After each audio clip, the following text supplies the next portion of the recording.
Map science academy में आप सभी लोगों का स्वागत है। UP SSC PET mock test संविधान के 20 महत्वपूर्ण प्रश्न हैं। इन्हें आप लोग लगाइएगा। एक प्रश्न के साथ आपको 4 प्रश्न बताए जाएंगे। चलिए, तो पहला प्रश्न आपको दिया है, भारत के संविधान के ऊपर सबसे अधिक प्रभाव निम्नलिखित में से किसका माना जाता है? USA के संविधान, रूस का संविधान, ब्रिटिश का संविधान या भारत सरकार अधिनियम 1935 का? किसका माना जाता है? तो इसमें माना जाता है भारत सरकार अधिनियम 1935 के संविधान का हमारे संविधान पर बहुत ही ज़्यादा प्रभाव पड़ता है। लगभग इसमें कितने 200 आर्टिकल लिए गए हैं। कितने आर्टिकल लिए गए हैं? 200 आर्टिकल लिए गए हैं, यानी पूरे संविधान का 2/3 इसमें लिया गया है।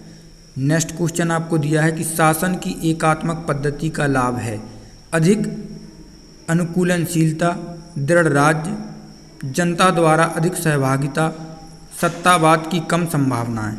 तो निम्न में से कौन सा ऑप्शन आपका सही है? तो इसमें दिया है आपको दृढ़ राज्य। क्या है? दृढ़ राज्य है।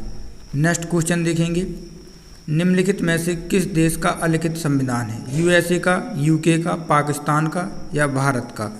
तो इसमें UK का संविधान अलिखित है। किसका संविधान अलिखित है? UK यानी यूनाइटेड किंगडम, इंग्लैंड या ब्रिटिश का संविधान अलिखित संविधान है। और सबसे अधिक विकसित संविधान आपसे पूछा जाए कि सबसे अधिक विकसित संविधान किस देश का है, तो ये भी इंग्लैंड का संविधान सबसे विकसित है। भारत की संविधान सभा का अध्यक्ष कौन था? Doctor BR Ambedkar, doctor Rajendra Prasad, doctor BN Rao, Pandit Jawaharlal Nehru. तो कौन थे? तो इसमें आपके डॉक्टर राजेंद्र प्रसाद आपके संविधान सभा के अध्यक्ष थे। ये कब बने? तो 9 दिसंबर 1946 को अस्थायी अध्यक्ष बने थे डॉक्टर सच्चिदानंद सिन्हा। कौन बने थे? सच्चिदानंद सिन्हा बने थे। ठीक है। फिर 11 दिसंबर 1946 को कौन बन गए थे? डॉक्टर राजेंद्र प्रसाद बने थे स्थायी अध्यक्ष। क्या बने थे? डॉक्टर राजेंद्र प्रसाद स्थायी अध्यक्ष बने थे। और डॉक्टर BN राव क्या थे? प्रारूप समिति के अध्यक्ष थे। पंडित जवाहरलाल नेहरू क्या थे? इन्होंने उद्देश्य का प्रस्ताव संविधान सभा में दिया था, जिसको हम आज प्रस्तावना कहते हैं। प्रश्न 5वां, संविधान के अंतर्गत भारतीय लोकतंत्र के आदर्शों को हम कहाँ देख सकते हैं? प्रस्तावना में, भाग 3, भाग 4 या भाग 1 में? तो हम उद्देश्य का यानी लोकतंत्र के आदर्श को हम किस में देख सकते हैं? प्रस्तावना या उद्देश्य का में हम देख सकते हैं। भाग 3 में क्या दिया है? भाग 3 में है आपके मौलिक कर्तव्य या मौलिक अधिकार। इसमें क्या है? मौलिक अधिकार है भाग 3 में। ठीक है। 4 में नीति निर्देशक तत्व हैं। भाग 1 में संघ और उसका राज्य क्षेत्र है। ठीक है। और भाग 4A में, भाग किस में? भाग 4 का दिया गया है। इसमें क्या है? हमारे मौलिक कर्तव्य हैं जो USA से लिए गए हैं। मौलिक अधिकार कहाँ से लिए गए हैं? मौलिक अधिकार लिए गए हैं USA से। मौलिक कर्तव्य लिए गए हैं संयुक्त सोवियत संघ रूस से लिए गए हैं। और नीति निर्देशक तत्व कहाँ से लिए गए हैं? ये आयरलैंड से लिए गए हैं। भारत पूर्ण संप्रभु लोकतांत्रिक गणतंत्र कब बना?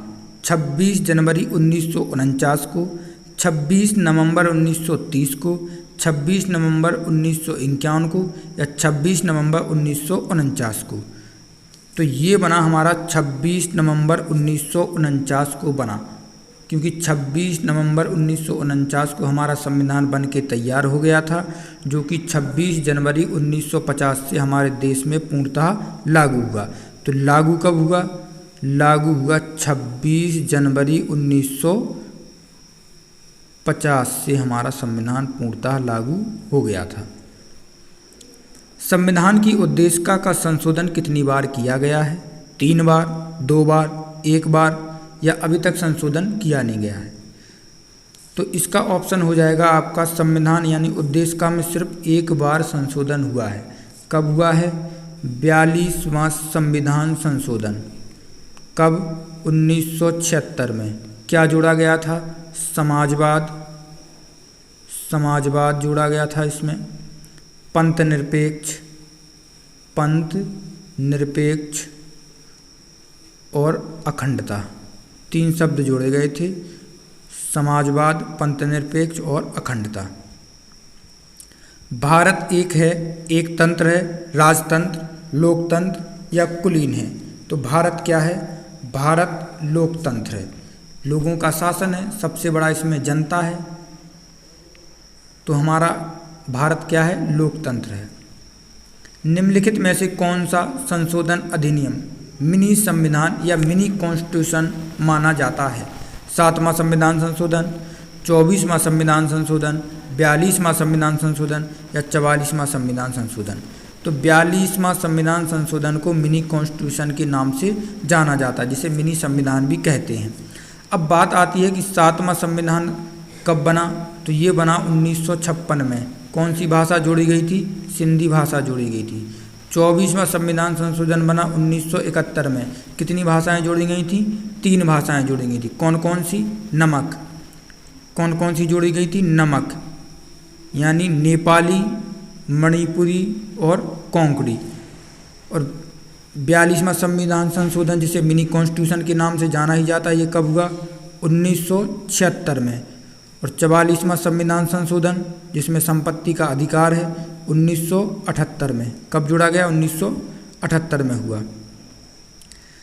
भारत में एकल नागरिकता की अवधारणा अपनाई गई है इंग्लैंड से, यूएसए से, कनाडा से या फ्रांस से? तो एकल नागरिकता इंग्लैंड से अपनाई गई है। यूएसए में कौन सी है? यूएसए में दोहरी नागरिकता है। नेक्स्ट क्वेश्चन, दोहरी नागरिकता निम्न में से किसकी विशेषता है? एकात्मक सरकार, संघीय सरकार, संसदीय सरकार या राष्ट्रपति शासित सरकार? तो किसकी है? संसदीय सरकार। संसदीय सरकार नहीं, इसमें हो जाएगा आपका संघीय सरकार। दोहरी नागरिकता निम्न में से किसकी विशेषता है? तो संघीय सरकार की विशेषता है। विश्व में सबसे बड़ा संविधान किस देश का है? तो विश्व में सबसे बड़ा संविधान, जो लिखित संविधान है, भारत का है। पहले जब हमने संविधान को अपनाया तब इसमें 395 अनुच्छेद थे, 8 अनुसूचियाँ थीं। कितनी? 8 अनुसूचियाँ थीं। लेकिन अब वर्तमान में पूछे तो कितने हैं? अनुच्छेद तो 395 ही हैं। जितने भी जोड़े गए हैं, तो जैसे 300 का 49 का ऐसे ही जोड़े गए हैं। और अनुसूचियाँ बढ़ के हो गई हैं 12। और भाग कितने हैं? 22 भाग हैं आपके 22। भारतीय संविधान में मूलभूत अधिकार किस संविधान से लिए गए? अमेरिका, यूके, सोवियत संघ या इनमें से कोई नहीं। मूलभूत अधिकार कहाँ से लिए गए हैं? ये अधिकार लिए गए हैं आपके अमेरिका से। मूलभूत अधिकार यानी मौलिक अधिकार। और ये कहाँ से लिए गए हैं? ये लिए गए हैं अमेरिका से। यूके से ली गई है आपकी एकल नागरिकता। सोवियत संघ, रूस से लिए गए हैं मौलिक कर्तव्य। प्रारंभ में कितने मौलिक अधिकार दिए गए थे? 6, 7, 4 या 5? कितने मौलिक अधिकार दिए गए थे? तो प्रारंभ में आपको 7 मौलिक अधिकार दिए गए थे। वर्तमान में पूछे तो कितने मौलिक अधिकार हैं? 6 मौलिक अधिकार हैं। और ये कौन कौन से अधिकार हैं? तो पहला है आपका समानता का अधिकार। पहला क्या है? पहला है समानता का अधिकार। कहाँ से कहाँ तक है? आर्टिकल 14 से लगा के 18 तक है। दूसरा है स्वतंत्रता का अधिकार। कहाँ से? 19 से 22 आर्टिकल। 19 से कितने आर्टिकल तक है? ये 19 से आपका 22 तक है। तीसरा है आपका शोषण के विरुद्ध अधिकार, 23 और 24 में है। चौथा है धार्मिक स्वतंत्रता का अधिकार। कहाँ से? 25 से लगा के 28 तक है। पाँचवा है आपका 5 में शिक्षा एवं संस्कृति। कहाँ से है? ये 29 और 30 में है। और 6वां है आपका संवैधानिक उपचार, जो आर्टिकल 32 में आपको दिया गया है। और जो 7वां यानी जो एक और अधिकार था वो कौन सा था? 6वां अधिकार था संपत्ति का अधिकार, जिसको हटाकर 300 के का में डाल दिया गया है। अब संविधान यानी संपत्ति का जो अधिकार है अब वो आपका मौलिक अधिकार नहीं है, ये आपका विधिक यानी सरकारी अधिकार है। इसको आपसे कोई भी जनता छीन नहीं सकती, लेकिन सरकार चाहे तो आपसे ले सकती है। भारतीय संविधान में कितने प्रकार के न्यायिक आदेश हैं? तो भारतीय संविधान में 5 प्रकार के न्यायिक आदेश हैं। कितने प्रकार के हैं? 5 प्रकार के न्यायिक आदेश हैं। कौन कौन से हैं? बंदी प्रत्यक्षीकरण, परमादेश, उत्प्रेक्षा या अधिकार प्रेक्षा, उत्प्रेषण और प्रतिशोध, 5 प्रकार के हैं। और इन न्यायिक अधिकार के अनुसार आपके मौलिक अधिकार से अगर हनन होता है तो आर्टिकल 32 के अनुसार आप सीधे कहाँ जा सकते हैं? सुप्रीम कोर्ट जा सकते हैं। और 226 के अनुसार आप हाई कोर्ट में जा सकते हैं। यानी अधिकार, कोई आपके अधिकार का हनन कर रहा है तो आप कहाँ जा सकते हैं? मूल अधिकार यानी मौलिक अधिकार का सीधे सुप्रीम कोर्ट में आप याचिका दायर कर सकते हैं। भारत के संविधान में शामिल राजनीति के निर्देशक सिद्धांतों की अवधारणा किसके संविधान से लिए गए थे? Australia, USA, Canada, Ireland. कहाँ से लिए गए हैं नीति निर्देशक तत्व हमारे संविधान में?